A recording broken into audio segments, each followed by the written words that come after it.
Ladies and gentlemen, welcome to our second edition of the Outlier Leadership Program that the BMF is introducing. We are very excited to be having this leadership program. It's one of the first in the country, and rightfully, BMF is in the right position to be launching this kind of a program and introducing this kind of a program, considering what the BMF stands for. So we are very, very excited. It's the new era in the BMF. We're approaching 50 years of the BMF being in existence. So we expect that in 50 years, we must have learned at least a thing or two about leadership, managerial development. And I think we can proudly say that we have learned, we've made mistakes, we've observed mistakes being made, and we think we know what should be working properly going forward. And with the assistance of course, the founder of the BMF, he's come back to help us take this organization to the next level that it should take. But Mafuna is the one behind this leadership program. He's done a lot of research. If you were there at the last session, the first session that we had when we were launching the program, you would have actually learned a thing or two about what has gone into creating a program like this one. And welcome if it's your first time today coming in to listen to what this program is about. Thank you so much for joining us. If you're also just joining in for the second time as well, we welcome you. We're hoping that this session is a continuation essentially of the last session. So we'll be going deeper into what the program is about, but also just doing some revisions as well for those who are joining us for the first time. So there may be some concepts that you are hearing for the second time, which is okay. It's intended to be that way, so that the more you know, I'm a teacher, so I know the more you repeat things, the more they stick in people's minds. And that's the whole point that we are trying to drive today. We want to repeat some of the things, but also introduce you to new concepts that this program will be outlining. So who we have today, we have Eric Mafuna, of course, who will take us through some high level, again, of additional aspects of the program. And then we have also Ufil, who's the head of marketing at the BMF, who will be taking us through concepts that he's internalized, that the program will be delivering, and that he can show you from a personal perspective as well, how relevant this program is. And then lastly, we have Umonde. Monde was there last time, so if you were there, you would have experienced him as well. He's the head of advocacy for the BMF at the moment, and he will be taking us through some of the additional two concepts that he didn't share last time. Last time he did share a few. So we just want to, we don't want to take you through everything, of course, because we want you to come and join and register next year from January and come and experience this program for yourself. But obviously, we just want to give you some highlights of what it's about so that you know what you're getting yourself into. But I can assure you, I've gone through just highlights of what is to come, and I'm very, very excited, and I can attest to the fact that it's something new. So from now on, we'll be learning what it means to be a leader, but also how to do it, instead of just learning what it looks like to be a leader. Usually that's what we do. We know when it's done right. We can all identify leaders who've done well, and we also know when it's done terribly wrong. And unfortunately, usually when it's done terribly wrong, leadership, because of the power that it comes with, it creates a lot of problems that are unnecessary if we all just adopt what needs to be adopted. And unfortunately, this course is coming, or this program is coming in to bridge that gap, to help us unpack that. So we will also invite you, please, to come and to also share some questions, comments, about whatever that will be shared today. We enjoy hearing from you, because then it gives us also, everybody needs validation, guys. So we also feel validated that what we are doing something good. We're on the right track. Or if there's some other aspects that need to be developed, then we can be in the position to develop them. But we can only do that if we get feedback and comments from you as the audience to guide us in the right direction as well. But also, just give us questions on if there's other additional things that may not have been shared program. And if have some of those questions, I'll be happy to answer some of those questions. So just to get on with it, we're hoping that we won't spend a lot of time today, because we are simply cementing the foundation that we already laid last week. So less than an hour, hopefully maximum an hour, that we are planning to be having for this session today. So I will take you through straight to Ubab Mafuna. Okay, I think thanks very much for the introduction, and I appreciate that. If I overrun, please just indicate that I'll stop. Otherwise, once you start warmed up, you never want to stop with these things. I think perhaps what we should do is to look at a few issues tonight rather than try and do like the previous sessions that we've run. Why are we, launching a leadership program called the Outlier when we have enough leadership models, enough leadership books, and so forth? I mean, our universities and other institutions have a lot to teach us about leadership. Now, with respect to whatever is out there, my view is that after years of immersion in this space, I'm convinced that a lot of people that rock up to leadership programs or leadership classes, they come there with, expectations, high aspirations, and most of the time they leave fairly disappointed. Maybe they draw a little bit of comfort in the sense that they've been given a certificate, but the certificate is not the thing that does your leadership. Why is it we need a different approach to leadership development?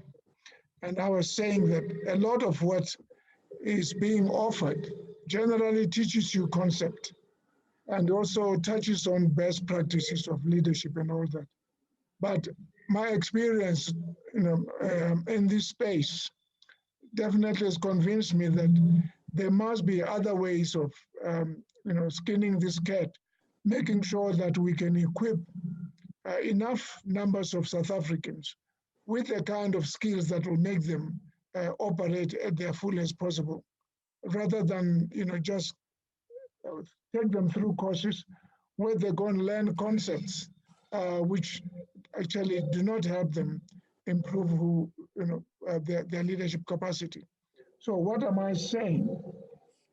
Simply stated, this program is built around what is called in-person or first-hand experience, or also called autobiographical leadership.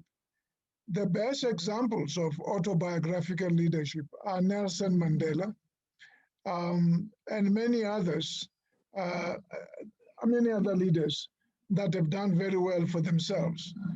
They didn't go to a school of leadership, but if you look at the things that they did to help them equip themselves, it was their experience, not in the classroom, but more outside the classroom, the socialization, the mentorship, the coaching that they got from their peers and associates.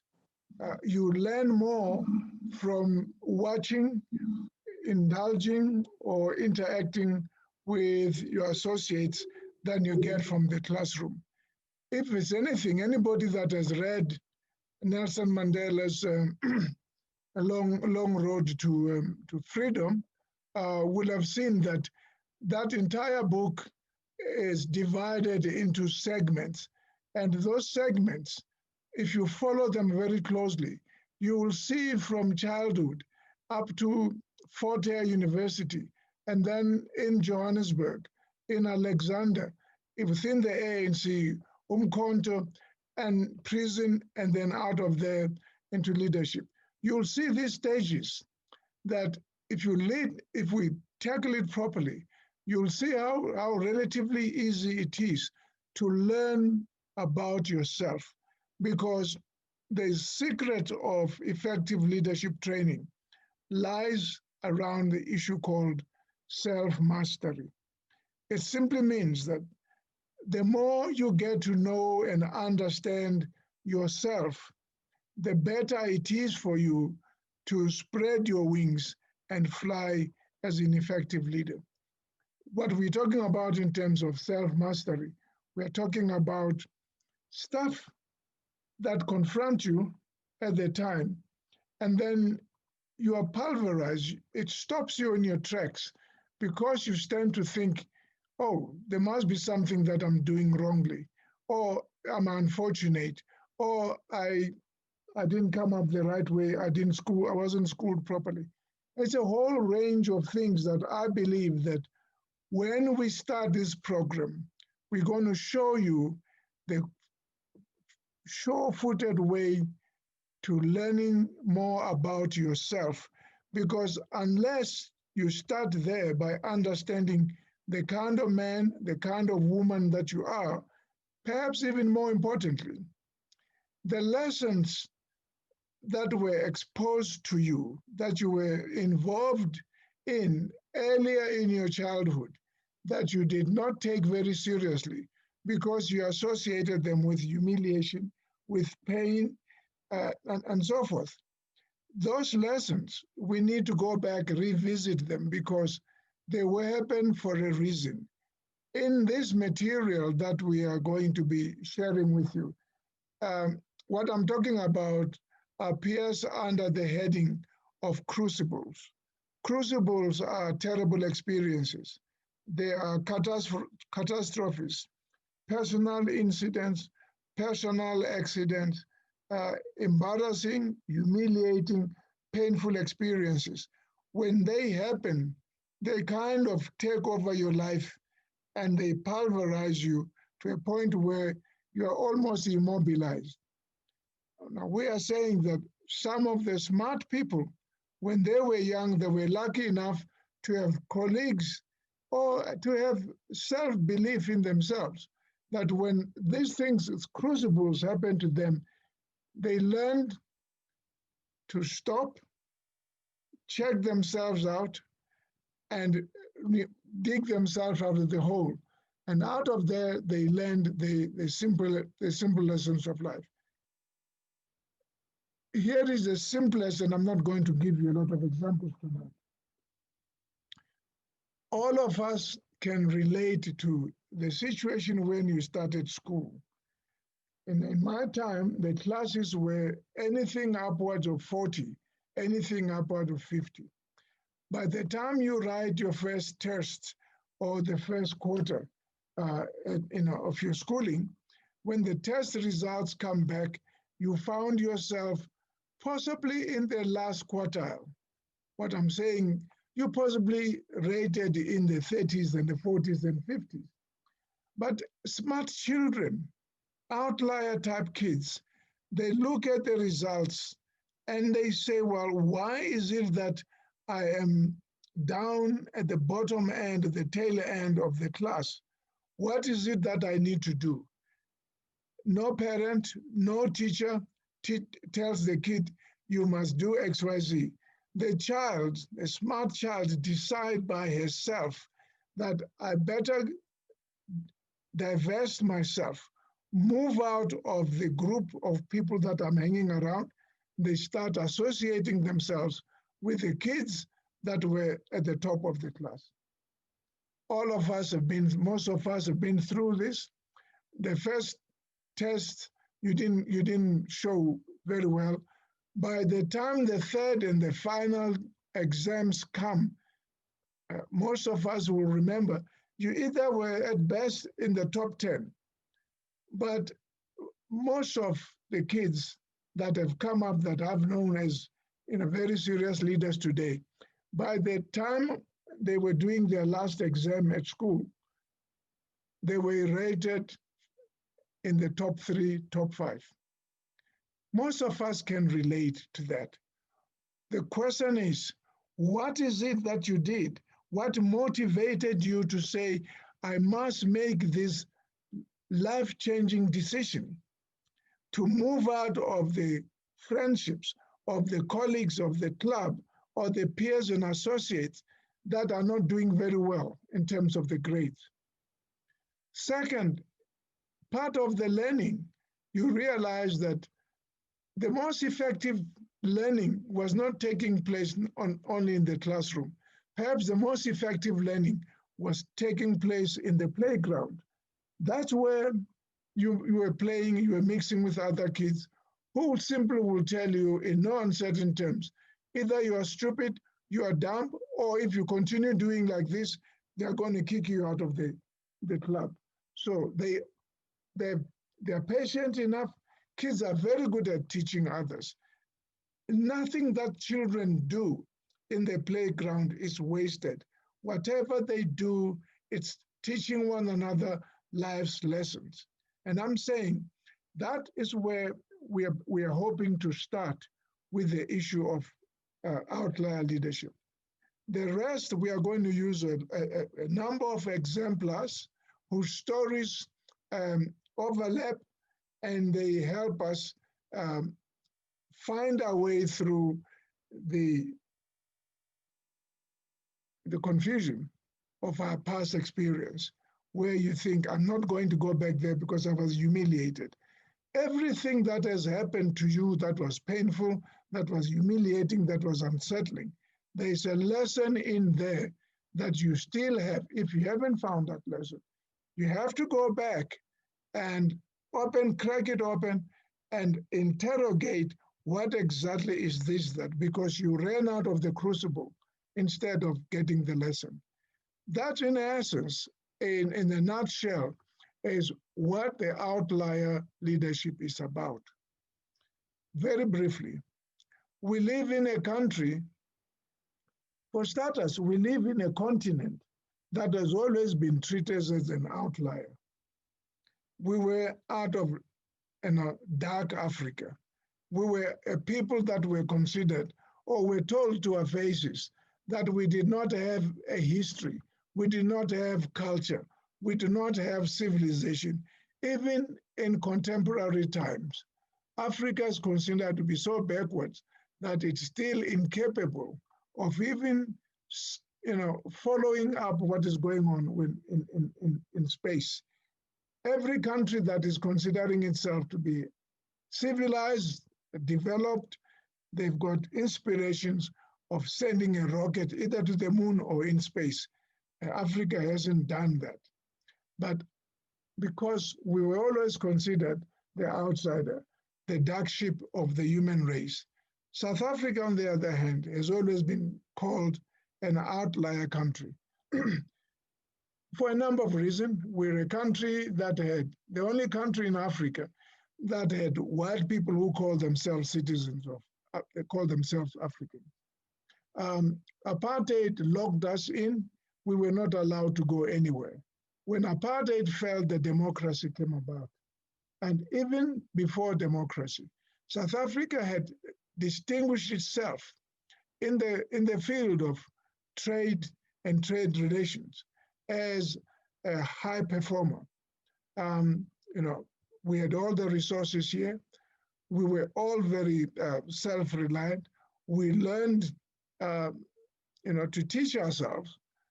When you find South Africans anywhere around the world, when they get together, they will tell you they work smarter, they work differently from the natives or whatever the country they find themselves in.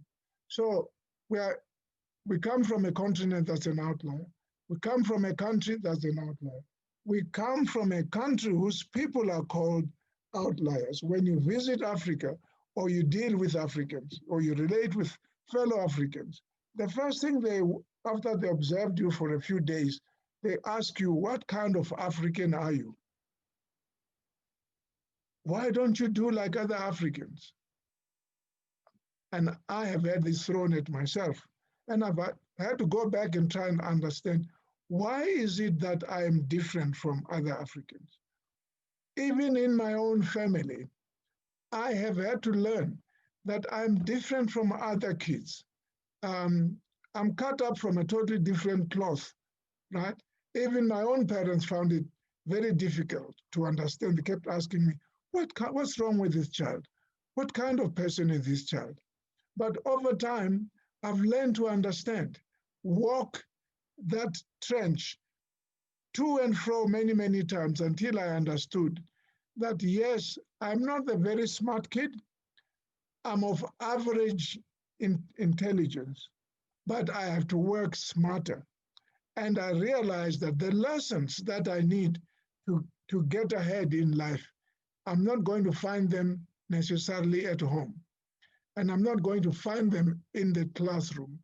I've had to learn outside the classroom to figure out what kind of person I am. And it took a while, but once I got my act together, I began to understand I was one of those people that were destined to change the world. And that's what outliers are. And we have the example in South Africa of Nelson Mandela. He was smart enough, very quick, in a hurry, to produce so many books that is left us behind. Those are the textbooks for outlier leadership. And I shall stop here. Oh, thank you so much, Baba, for that. Thank you. I mean, like, it's very interesting, an observation that I've made that just bothers me so much most of the time, that it's almost like, as not necessarily as black South Africans, but as Africans in general, we are considered highly successful the farther away we go from ourselves. You know, the more we learn how the other people operate and do the tricks, and the more we are considered that we are worthy and we are smarter and all of that, but we are actually moving away from ourselves. The strengths and abilities that we have, that are ingrained in the spaces that we find ourselves in. That is not a coincidence that we find ourselves in the space that we find ourselves in. So I'm actually very excited that finally we have a program, a leadership program, that says you are enough, you are good in what you are, just discover that. And find yourself in that space that you're in. And we have, fortunately enough, we have a leader that we can emulate, which is Nelson Mandela, that we have to guard jealously and own him jealously. Because if we don't, someone else will. And someone else will take the teachings and the lessons that he's brought us, and they will change them and bring them back to us for us to consume them, which will be very unfortunate. So I'm quite happy that we find ourselves in a space where we can do that and take ownership of what is rightfully ours.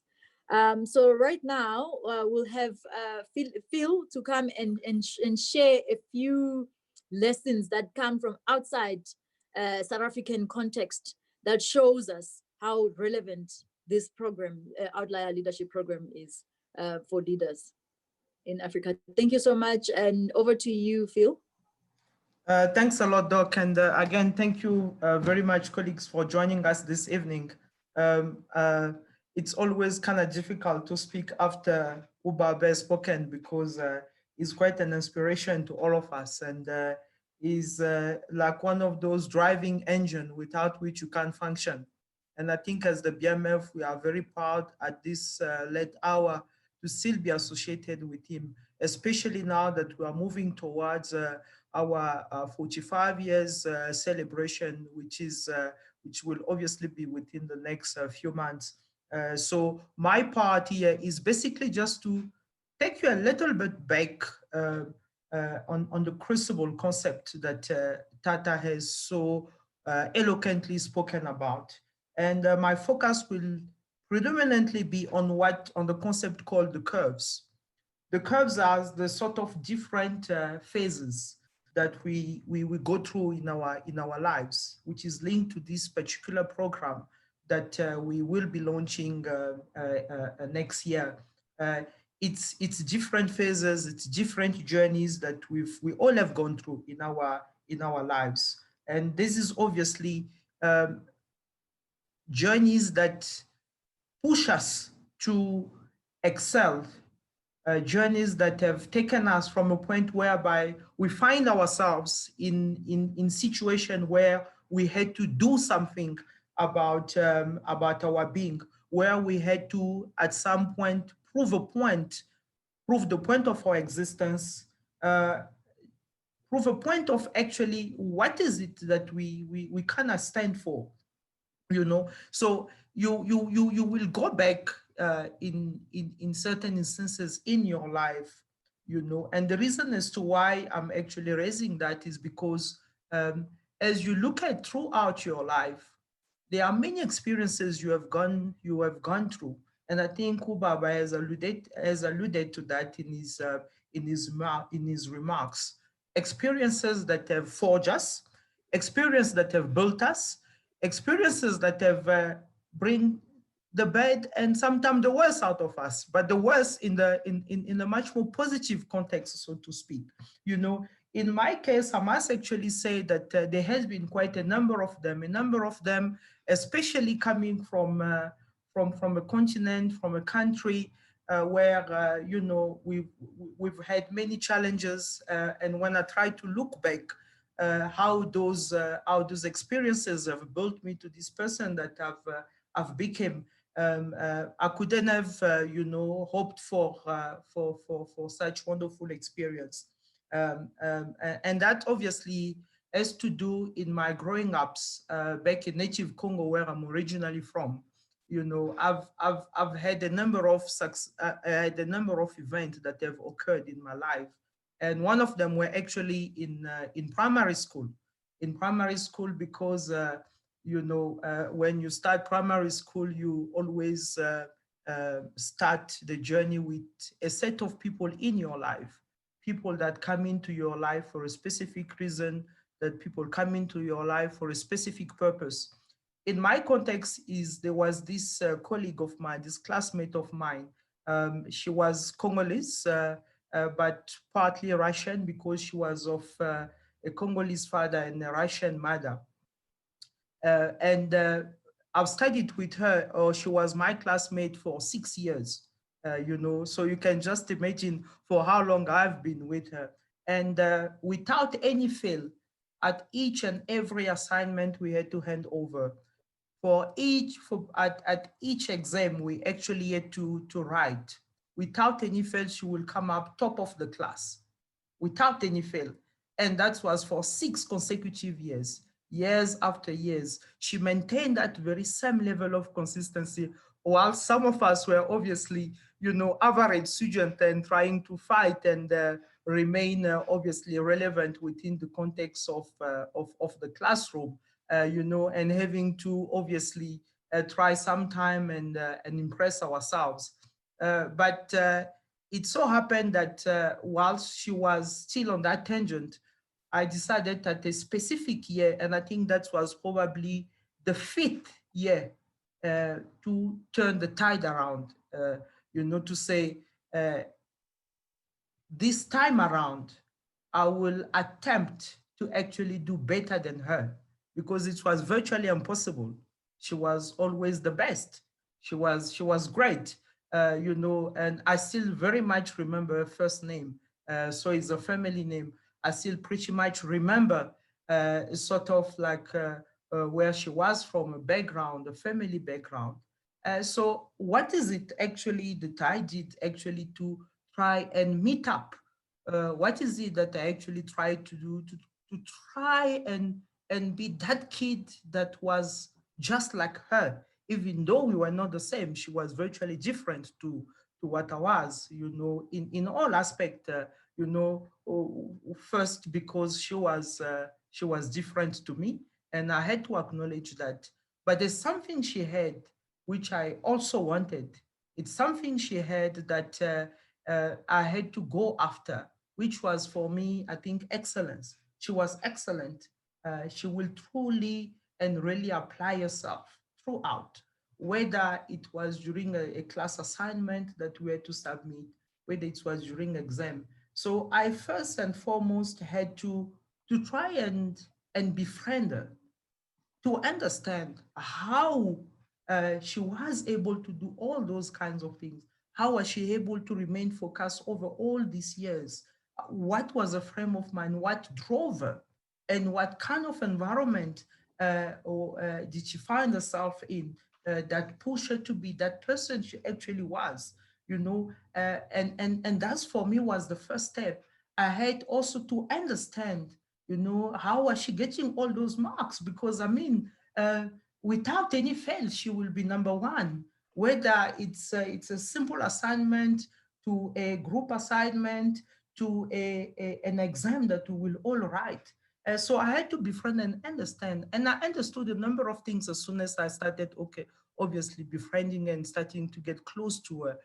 When I started having an association with her, I realized she came from a background that was kind of different. She was a different child compared to the others.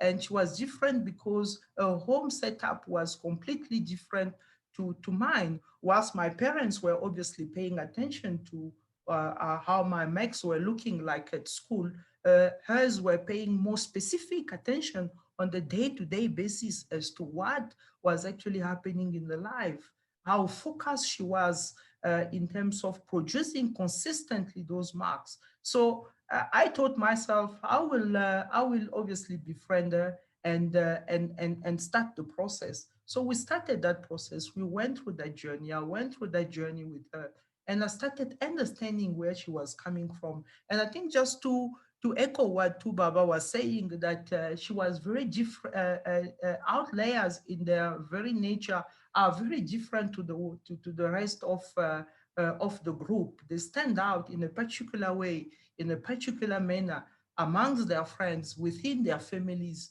within their external environment. There's something about them that drive them. So I had to motivate myself to want to be like her. I was driven by the desire to prove myself. I was driven by the desire to succeed, because I said to myself, if I can actually be able to equal her or to be better than her, then certainly I can achieve anything I want to achieve. I can be the best student. I can be this best performing student. And I had to push, and I had to work very hard. I had to work very hard. I had to sort of like stand out on my own, be different to what I was used to. I had to literally remove my comfortable skin relatively to try and achieve and just be like her. It meant that I had to forego of certain things that under normal circumstances I will not forego of, like after coming from school, being able to obviously have your snacks or watch TV. I had to let go of that. I had to constantly be in my books. I had to constantly study, apply myself harder and harder. And ultimately, at some point, that paid off. It paid off because I ended up achieving the specific goal that I set to myself, to say that I will actually surpass her. It happened, even though I must confess it was at a very narrow margin, because we were not too far apart from one another. Again, it was something that was very, very intriguing for my part, because she was still be able to keep up. She wouldn't let go easily of obviously a dominance within the class. She wouldn't let go easily of the rank she had assumed over the years, of the position she had assumed over the years, and obviously by working and being closer with her, I was able to do so. So the association ultimately played a role in terms of trying to obviously be that person who wanted to excel, who ultimately wanted to succeed. And what I've learned out of it, out of that particular experience, out of that particular curve I've been through into my life, was actually to be able to understand the power of association when you want to get to a particular a stage in your life, into a particular phase into your life. And I think that's what actually ultimately out of this program we want to achieve. We want to be able to take you from a specific point where you were at and drive you to a certain point where you would like to find yourself. But we will be doing so actually through self-introspection, through going back into those moments, to growing back into those different phases you've been into your life, to going back into what Ubaba spoke earlier, those black swan events that have taken place in your existence, and reflect on those, because the human mind is trained in such a way that we always tend to go back to very often when we face a challenge, when we face a problem, a situation in our lives, as we explore ways in which we attempt to find answers to those, to go back into our previous experience, look at in ways in which we've tried to deal with those issues, ways in which we overcome to those issues, ways in which we can then move forward in attempting to obviously deal with those. So we're really hoping that that part will be one of those parts that you look forward to, one of those parts that will unleash the real you, that part that will truly drive you to a point where you will be able to reflect and look forward to obviously have some life-changing experience, as it were. So Doc, I think I would like to stop here and perhaps look back at you and get some feedback from yourself or from Ubaba. Thank you so much for that, Phil. That was just well articulated. And I think the point that you've driven home so well is the fact that the foundation has already been laid very early on how to survive and the tactics and tools to do well later on in life.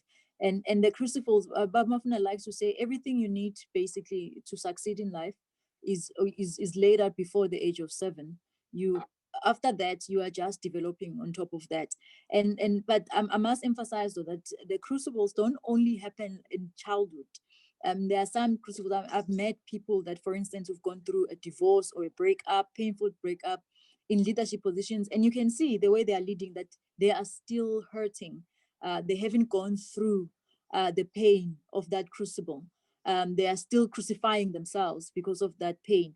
And even if you are at that level, that it's something that it has happened recently, and you from this cause you start realizing that, oh my God, actually I've been this whatever bad thing that has happened in my life has been brought in to help me develop or strengthen certain skills that are within me instead of crushing you. And therefore the sooner you learn the lesson, the quicker then it is for you to use that lesson to the advancement and development of everyone else, because essentially that's what it is about, especially if you have identified yourself as someone, as Mafuna has said, that you are created or you were born to change the world. You are not an average person. You are not like everyone else. You were created to do big things. So it shouldn't, things like crucibles should not deter you, but they should be the stepping stone for you to move to the next level. And the foundation has already been laid, just like Phil has told his story, that it was laid in the earliest grades when he started identifying that this person has the answer to success. How do I then emulate that and actually even surpass them? It's already been laid right there. So thank you so much for that, Phil. So for last comments on 2 other concepts that we'll be dealing with in the program, Monde will take us through them. Over to you, Monde. Good evening, colleagues. Thanks, Doc, for leading the discussions. Thanks to the colleagues that have come back onto the platform to get a second bite, so to speak, of the outlier leadership concept, and those that are also attending for the first time again and hearing these things for the first time. So good evening to you all. I don't want to belabor the point. I think it's also prudent not to share everything, but in the first installment, Baba Mafuna, in terms of the foundational concepts that he laid bare, about 11, 12 of them, and I think I had spoken about three or 4 of them, which I won't repeat.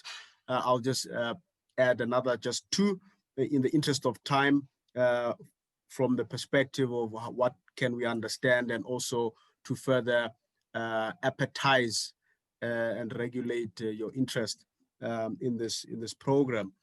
I would like to first of all use the Black Management Forum as the tool of analysis in unpacking these concepts, and as we further go into them, starting from next year, those who will be part please also do not hesitate to also look at these concepts from the prism of the Black Management Forum and actually see that the BMF is in of itself an outlier organization.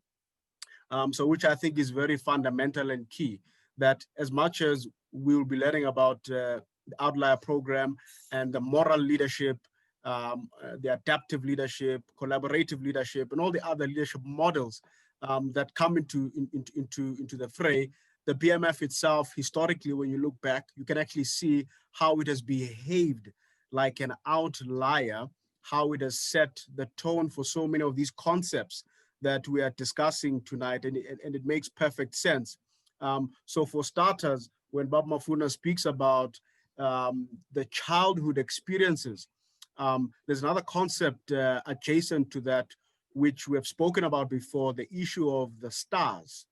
That stars, when you look into the sky, when you see one star shining bright, there seems to be something missing when you look into the sky, if you're only seeing one star. But when you see a whole host of stars shining, there's something very special about a collective brightness of stars, because if one star shines brightly, it shines dimly. It's as if it doesn't know what it's doing. But in the presence of many other like-minded stars that shine brightly, there is an effect that you cannot miss when you look up into the sky. So firstly, the Black Management Forum has been that star. It was a collection foundationally of like-minded thinkers. By the way, the African National Congress in exile heard that there was a group of intellects in Johannesburg called the BMF, and they wanted to meet these young intellects. Again, it is that concept of the stars shining brightly together. And what we learn from there is that as much as you may be brilliant, as much as you may be smart, intelligent, and have a host of qualifications behind your name, but if you want to go at this thing alone of improving the standards of Black people in South Africa, you will not go very far alone. In fact, it is an African proverb that tells us that if you want to travel quickly, you must travel alone. But if you want to travel far, then you move with the collective. So all of these stars that came together to form the BMF understood this concept of the stars shining brightly, that how can we bring together and build an organization that will be so impactful collectively and begin a process of developing managers on one side, developing Black people on the other side, advocating for specific issues, topical issues, and eventually start a BMF Academy that will be the root of the managerial leadership development, which was the end goal. And the first concept next to the stars concept is the issue of history, the issue of history. Baba Mafuna likes to talk about how Mandela lamented the fact that he didn't know a lot about his history, and how all of us don't know a lot about our history. And when you look at the prism of the BMF applying this concept of history, them coming together like that to form a powerful thought leadership organization was to create a particular heritage. So if you don't have a heritage, we all have a heritage, but if you look at it from a BMF perspective, they came together to create a particular heritage. The second oldest Black organization, NAFCOC being the oldest. Again, I just want to quickly focus on the issue of history and heritage on values.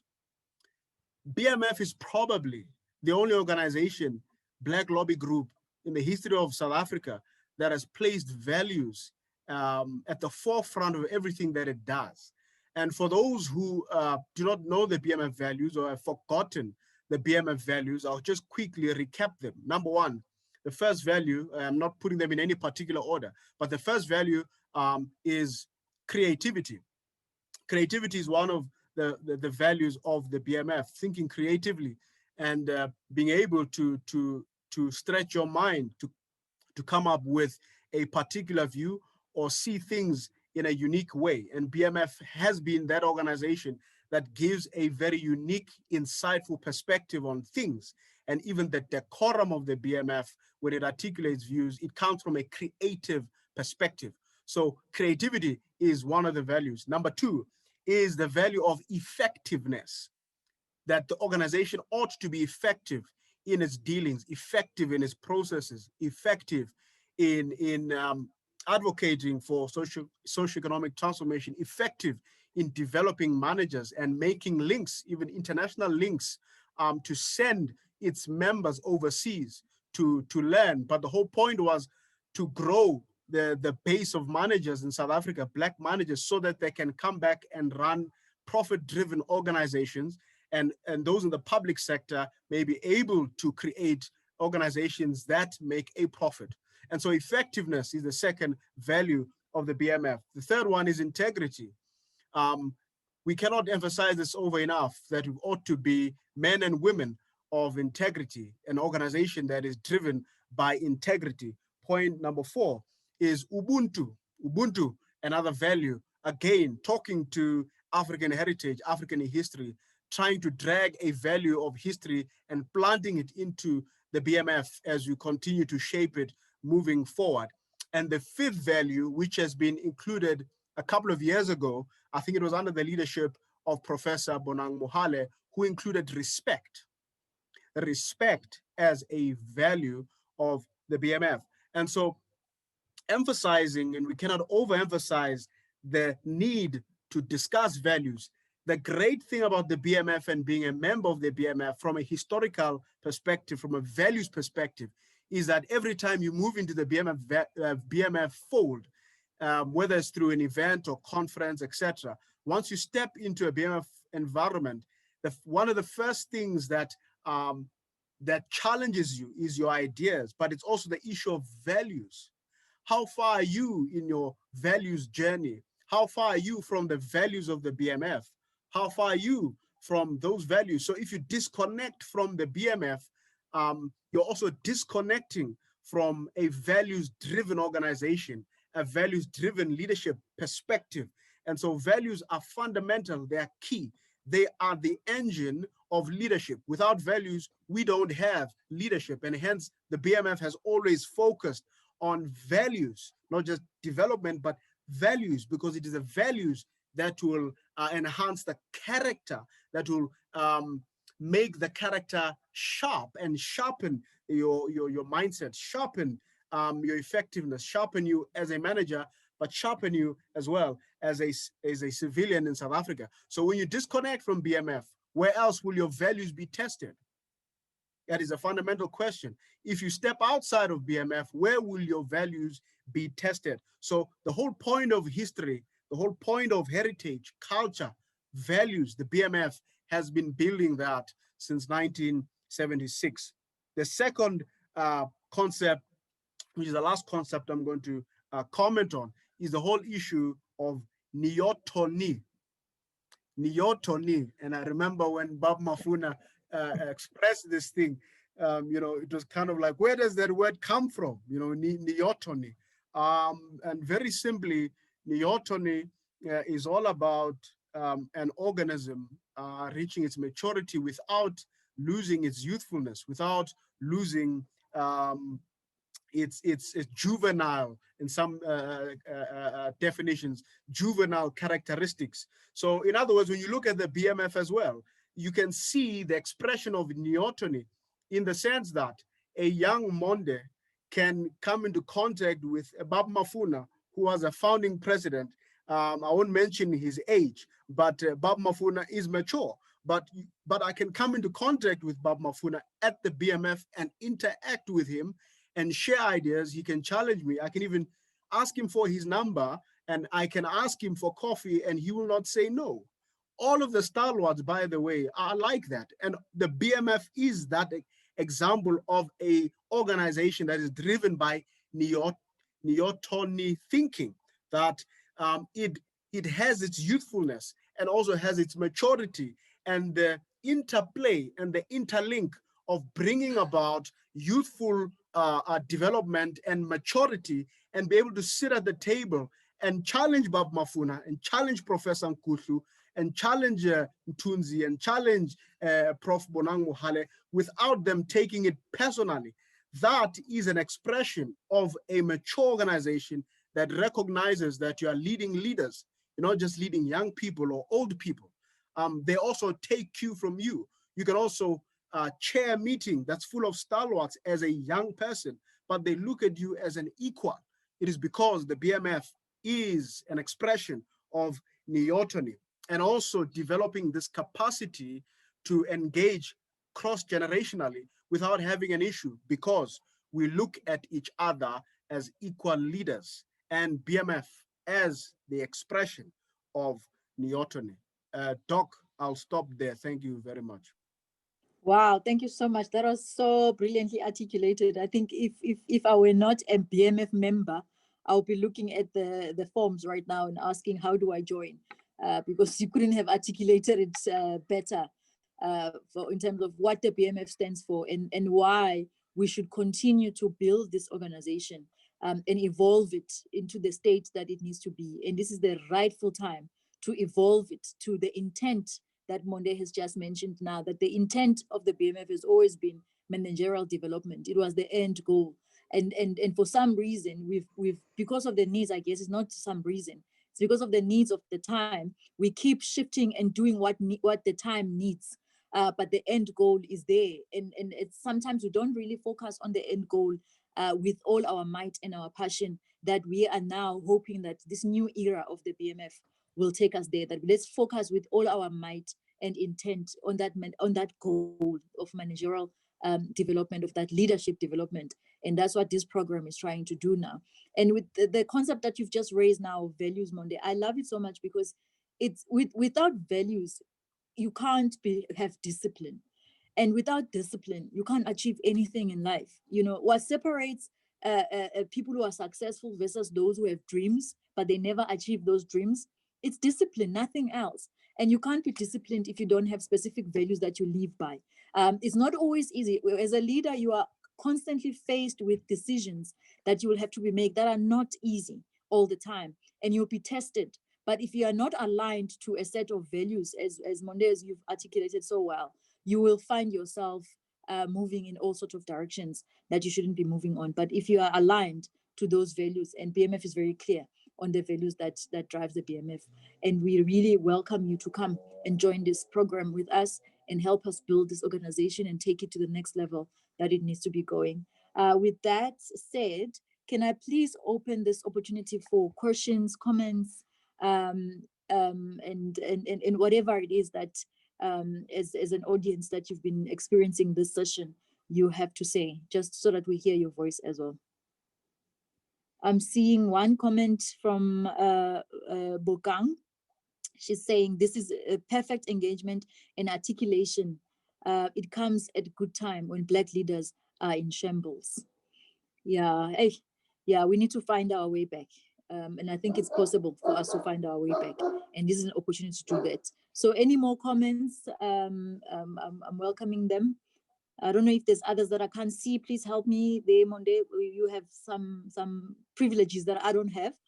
So maybe you will see others that I may not see. But if there's anything that I see, and you are welcome to also use your mics. I think it's possible to just, let's hear your voices as well, if you can.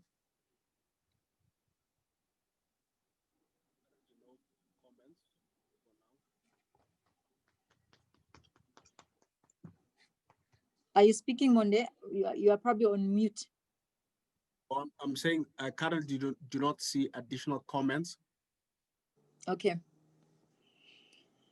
Okay, I'll open this time for the next 3 minutes. If we still don't have any other comments or questions, then we will wrap up and close the session.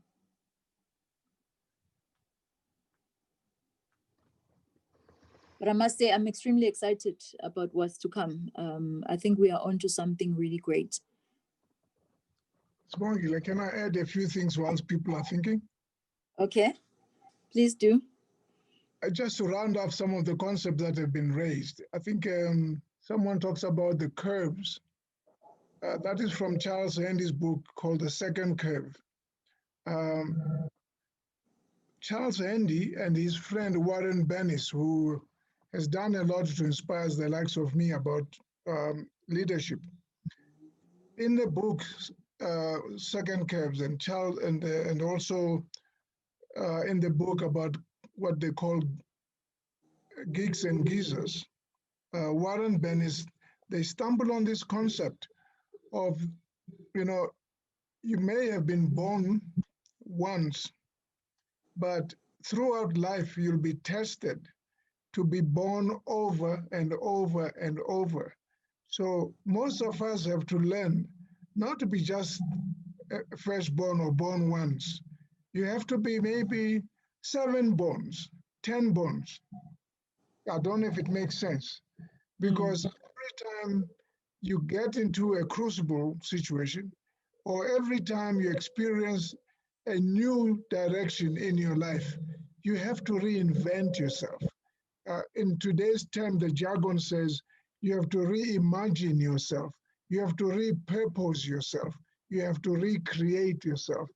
Or if you are in a relationship, you learn to co-create who you are. So, these terminologies are talking about an old thing that most of us seem to be forgetting. You were not meant to be born and stay that kind of individual for the rest of your life. You have to change. If you look at a tree, the way we age a tree, they cut the tree, or they go look at an old log, they cut it, and they look at the number of rings that this tree had. Each ring tells a different story about the growth and development of the tree. The other thing that I think is very important that Philip was relating to, it's a concept that simply says that to be successful, you must relate to the first success or sense of achievement that you had. Smart people always remember the first time they succeeded at something, because thereafter they just improvise on the first success. We don't have the time to go deep into this, but any one of you who listens or watches Lewis Hamilton racing, he's always talking about when he was 13, when he was 15, when he was 20. And he says all along when he was racing, he was just improvising. He was just improving on the first time he got it right. You get it right the first time, you never lose it. You never give it up, you keep going back to it. The funny part, Nelson Mandela talks about Matona. This is a young woman that embarrassed him when he went to register at school, at boarding school. He was wearing oversized, tight shoes that didn't fit him very well. She embarrassed him. She said, "Look at this one, looks like an old lady." And I remember him the first time I met him, he was telling me this story about Matona, that if there was a place to hide, he would have hidden. And he resolved that day that he is going to even up with this woman. He's going to beat her up. He's going to teach her a lesson after school. The funny part, this is the woman that Nelson Mandela says in his book, the first woman that he truly loved and respected. And she had taught him something. She's the one that raised the bar for Mandela when he was talking about, going to be a counselor to the royalty in the Transkei. She said, "No, you're not going to do that. You are going to go to university and become a BA." And he said, "What is a BA?" She says, "I leave it to you to learn." Okay? So first success is very important. Curves and crucibles are challenges that we all have to go through. The last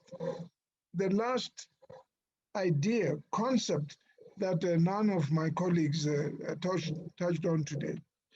Remember this, when people go around and they appreciate, they marvel at the architecture of a bridge, the architecture of a building, the architecture of a parliament, House of Parliament, or for that matter, a church.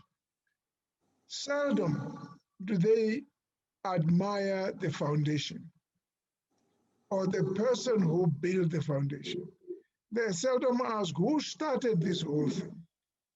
At the BMF, 45 years after we started it, we are still building the foundation. I used to say this to the first set of recruits that we had at the BMF, that we are not building the BMF for their benefit. We are building the BMF for their children's benefit and their children's children's children. So if you look at the generation that is coming up today, those are the people for whom we started building this cathedral. When you enroll in this program, here is one of the concepts you are going to learn: cathedral mindedness, or cathedral thinking, or cathedral minded thinking. You start a project not to finish it. You must imagine projects that are going to take a long time to build, other people to join in. Monde talks about going together. If you are going to build a lasting organization, this BMF that we started, you must remember that it is based on cathedral-minded thinking. In other words, it's going to take centuries for us to continue a brick at a time. What the BMF is going to be like 300 years from today, I don't know what it's going to be. And I just hope that by then, people who will be using it, those neotenic people, will be saying, wow, I wonder what the guys who started this were trying to do. They never imagined that we could be doing XYZ. So I just wanted to round up on some of those concepts. And it's sad for me to say this, that, he's passed on, but many of us hardly give a thought every day we wake up or every day we go to sleep, hardly give a thought to what Mandela has done for us. We can honor Nelson Mandela through this program, because through this program, we're going to go through his concepts, the life stages that he went through. And there are many others, as I say, that support Nelson Mandela's concept. Thank you very much. Thank you so much, Baba, for that clarity as well. In the interest of time, I'm just going to read the last few comments that have been made. And there's one question as well that I'm hoping that either Philip or Monde will take. So the first question is first comment, it's to you, Baba Mafuna, that Mr. Mafuna, you are a great leader. We appreciate your wisdom. And yes, Baba Mafuna, you're also one of those Mandela that we don't really pay attention to, and we go to bed not really appreciating what you also have done for us. So we are grateful that you are still amongst us, and we can still continue to be learning and doing with you. And this comment resonates quite loudly when he says that we really do appreciate your wisdom. Someone else is saying that this is exciting. Thanks for putting it together. Effective leadership is critical for us to forge ahead as a people. It's all we need. Hey, we've got the resources. We are a rich continent from a resources perspective, but poor in leadership. And that's why with leadership, things rise, and also with leadership, things fall. So we have to get this leadership concept right. And we've got all the lessons that we can get. It's right in front of us. We can get this thing right. So then the last question is, where does one find more details regarding the OLP commencing in 2021? So I'll leave that one as a closing comment to either of you, gentlemen, Monde or Phil. Thank you so much.